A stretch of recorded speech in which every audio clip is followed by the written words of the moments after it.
ഞാൻ താങ്കളിലേക്ക് വരുന്നതിന് മുമ്പ് ഇന്ന് നമ്മുടെ മുമ്പിലേക്ക് വന്ന പാർലമെൻറ്റ് നടക്കുന്ന സമയമാണ്. പാർലമെൻറ്റിൽ ഈ ദേശീയപാത വികസനവുമായി ബന്ധപ്പെട്ട് ജോൺ ബ്രിട്ടാസിൻ്റെ ചോദ്യത്തിന് നിതിൻ ഗഡ്കരി കൊടുത്ത ഉത്തരം അത് രേഖയാണ്, തെളിവാണ് എന്നുള്ളത് കൊണ്ട് മാത്രം അത് ഞാൻ ഈ ഘട്ടത്തിലൊന്ന് അതിൻ്റെ രേഖകളൊന്ന് കാട്ടിക്കൊണ്ടുവരാം. അതിൽ കൃത്യമായി അംഗീകരിക്കുന്നുണ്ട് കേരളം കൊടുത്തത് 5580.74 കോടി രൂപയാണ് എന്ന് വിത്ത് GST എന്ന് പറയുന്നു. അത്രയും പണം മുടക്കിയ മറ്റൊരു സംസ്ഥാനവുമില്ല എന്ന് കേന്ദ്ര സർക്കാരിൻ്റെ ഈ മറുപടി രാജ്യസഭയിൽ ബ്രിട്ടാസിൻ്റെ ചോദ്യത്തിനുള്ള മറുപടിയിൽ പറയുന്നുണ്ട്. ഉത്തർപ്രദേശും അതുപോലെ ഹരിയാനയുമൊക്കെ അതിലും എത്രയോ താഴെയാണ്. ഗുജറാത്തിനും മധ്യപ്രദേശിനും ഒന്നും ചിലവാക്കേണ്ടി വന്നിട്ടില്ല എന്നുള്ളതൊക്കെ അതിനകത്ത് നിന്ന് നമുക്ക് വളരെ വ്യക്തമായി വായിച്ചെടുക്കാനും കഴിയുന്ന ഒരു അനുഭവമാണ്. അതൊരു പുതിയ വിവരം. ഏതായാലും വികസനവും നാടും ക്ഷേമവും ഒക്കെ ചർച്ച ചെയ്യുന്നത് കൊണ്ട് ഇന്നത്തെ ഒരു വാർത്തയുടെ ഭാഗമായ ഒരു പ്രധാനപ്പെട്ട വിവരം, കേരളം ദേശീയപാത വികസനത്തിന് ഇത്രയധികം പണം കൊടുത്തു, മറ്റൊരു സംസ്ഥാനവും രാജ്യത്ത് ഇത്രമേൽ കൊടുത്തില്ല. പലപ്പോഴും പല ചർച്ചകളിലും BJP നേതാക്കളൊക്കെ പറയാൻ ശ്രമിക്കുന്നുണ്ടായിരുന്നു കേരളം പോലെ തന്നെ മറ്റു സംസ്ഥാനങ്ങളും കൊടുത്തിട്ടുണ്ട്. അതല്ല സത്യം. കേരളം തന്നെയാണ് ആ പണം മുടക്കിയതിൻ്റെ ഏറ്റവും മുൻപന്തിയിൽ നിൽക്കുന്നത്.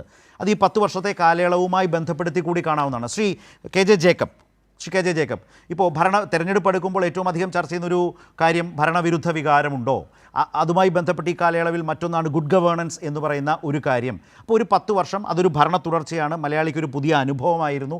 ഈ കാലയളവിൽ ഭരണ തുടർച്ചയുടെ ഈ കാലം കൂടി വെച്ചാൽ ഈ വികസനം തുടരണമോ എന്നൊരു ചോദ്യം വോട്ടർമാർക്ക് മുന്നിൽ ഒരു പ്രധാന വിഷയമായിട്ടുണ്ടോ എന്നുള്ളതാണ്. ഭരണ തുടർച്ച അതിലൂടെ ഒരു ഇടതു ബദൽ ഭരണത്തിൽ കാഴ്ചവെക്കാൻ ഇടതുപക്ഷത്തിന് കഴിഞ്ഞിട്ടുണ്ടോ? വികസനത്തിൻ്റെ നിരവധിയായ അനുഭവങ്ങൾ പരിശോധിച്ചാൽ എന്താണ് താങ്കൾക്ക് തോന്നുന്നത്?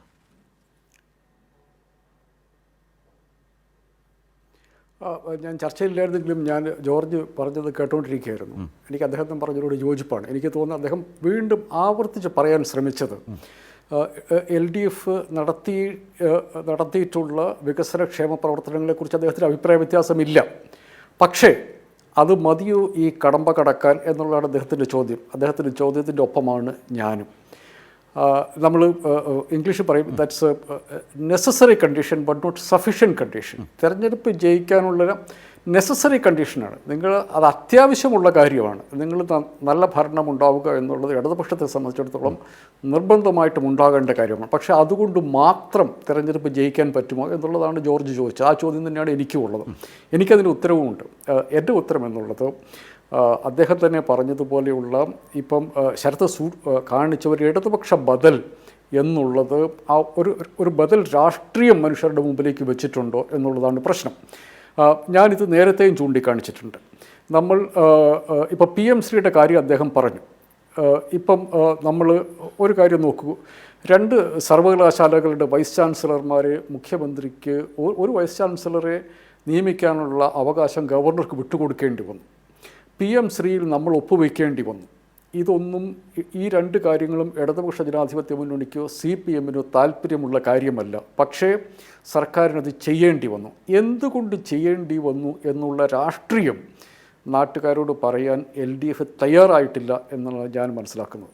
PMശ്രീയിൽ ഇത് നമ്മൾ കാണേണ്ട കാര്യം എന്തെന്ന് വെച്ചിട്ടുണ്ടെങ്കിൽ, നമ്മുടെ രാജ്യത്ത് ഇന്നത്തെ നിലയിൽ നമ്മൾ മുമ്പോട്ട് വെക്കേണ്ട ഏറ്റവും വലിയ രാഷ്ട്രീയം എന്നുള്ളത് നമ്മുടെ ഭരണഘടനയിൽ ഫെഡറലിസം നേരിടുന്ന വലിയ ആക്രമണമാണ്.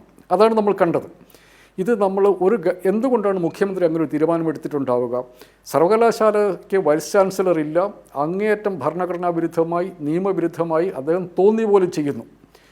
ഒരു സർവകലാശാല 2 സർവകലാശാലകൾക്ക് കുട്ടികളുടെ, അതും ഡിജിറ്റൽ സർവകലാശാലയും ടെക്നോളജിക്കൽ സർവകലാശാലയും, ഇത് 2നും വൈസ് ചാൻസലർമാരില്ലാതെ ഓരോ ദിവസവും മാറിക്കൊണ്ടിരിക്കുന്ന ഫീൽഡുകളിൽ ഉള്ള സർവകലാശാലകളാണ്. അവിടെ വൈസ് ചാൻസലർമാരുണ്ടായേ പറ്റൂ.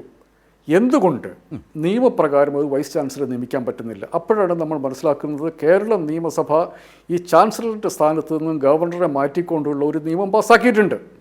ആ നിയമത്തിൽ ഗവർണർ ഒപ്പിടാത്തത് കൊണ്ടാണ് ആ വൈസ് ചാൻസലറെ നമുക്ക് വീതം വെക്കേണ്ടി വന്നത്. എന്ന് വെച്ചാൽ നമ്മൾ കാണേണ്ട കാര്യം, നമ്മുടെ നിയമസഭ പാസ്സാക്കുന്ന ബില്ല് നിയമമാകണമോ വേണ്ടയോ എന്ന് നമ്മുടെ നിയമസഭയല്ല തീരുമാനിക്കുന്നത്, കേന്ദ്ര സർക്കാരാണ് തീരുമാനിക്കുന്നത് എന്നുള്ള അവസ്ഥയിലേക്ക് നമ്മുടെ നാട് എത്തിയിരിക്കുന്നു.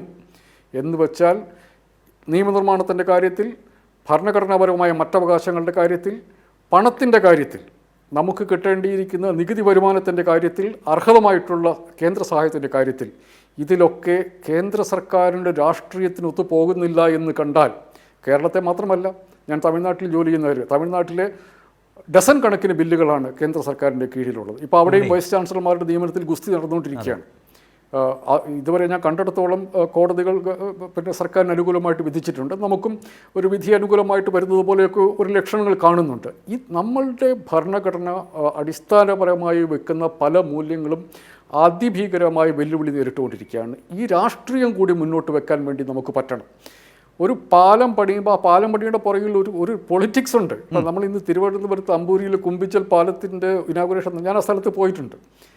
10 വർഷം മുമ്പ് ഞാൻ പോയിട്ട് എൻ്റെ സുഹൃത്തിൻ്റെ അവിടെ അതിൻ്റെ പുറകിൽ ഇപ്പോൾ കൊച്ചിയിൽ കുമ്പളത്ത് 100 പേർ കമ്മിറ്റിയാണ് സർക്കാർ 100 കോടി രൂപ ചിലവൊക്കെ ഒരു പാലം പണിയുന്നത്. അതിൻ്റെ പുറകിൽ ഒരു രാഷ്ട്രീയമുണ്ട്. ഈ രാഷ്ട്രീയം അത് നമ്മുടെ വികസനത്തിൻ്റെ രാഷ്ട്രീയം അത് മാത്രമല്ല, അടിസ്ഥാനപരമായിട്ടുള്ള ഇന്ത്യ എന്ന് പറയുന്ന രാജ്യം നിലനിൽക്കണോ വേണ്ടയോ എന്നുള്ള വലിയ ചോദ്യചിഹ്നം നമ്മുടെ മുമ്പിലുണ്ട്.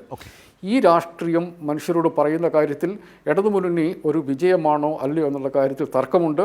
അങ്ങനെ അല്ല എന്ന് ജോർജ് പറഞ്ഞാൽ ഞാൻ ആ കൂടെ നിൽക്കാൻ ഞാൻ താല്പര്യപ്പെടും. നമ്മൾ ഈ വികസനത്തിൻ്റെ കാര്യം മാത്രം പറഞ്ഞാൽ പോരാ. ഇപ്പോഴുള്ള നമ്മൾക്ക് മുമ്പേ പോയ മനുഷ്യർ ഉണ്ടാക്കി തന്ന അവകാശങ്ങളുടെ പുറത്താണ് ഇപ്പം നമ്മൾ ഇതുണ്ടാക്കുന്നത്. അടുത്ത സർക്കാരിന് ഈ അവകാശങ്ങൾ ഉണ്ടാവില്ല എന്ന് നമ്മൾ മനസ്സിലാക്കണം.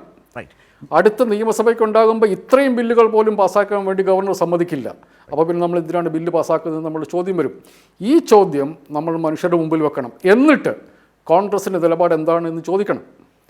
അതാണ് പൊളിറ്റിക്സ്. ജോർജ് ഉദ്ദേശിച്ചത്, ജോർജ് ആവർത്തിച്ച് പറഞ്ഞു, ഇടതുമുന്നണിയുടെ പിന്നെ വികസന പ്രവർത്തനം അദ്ദേഹം ചോദ്യം ചെയ്യുന്നില്ല. പക്ഷേ അത് മതിയാവുമോ എന്നുള്ള ചോദ്യം അദ്ദേഹം ചോദിക്കുന്നു. ആ ചോദ്യത്തിൻ്റെ ഒപ്പമാണ് ഞാൻ.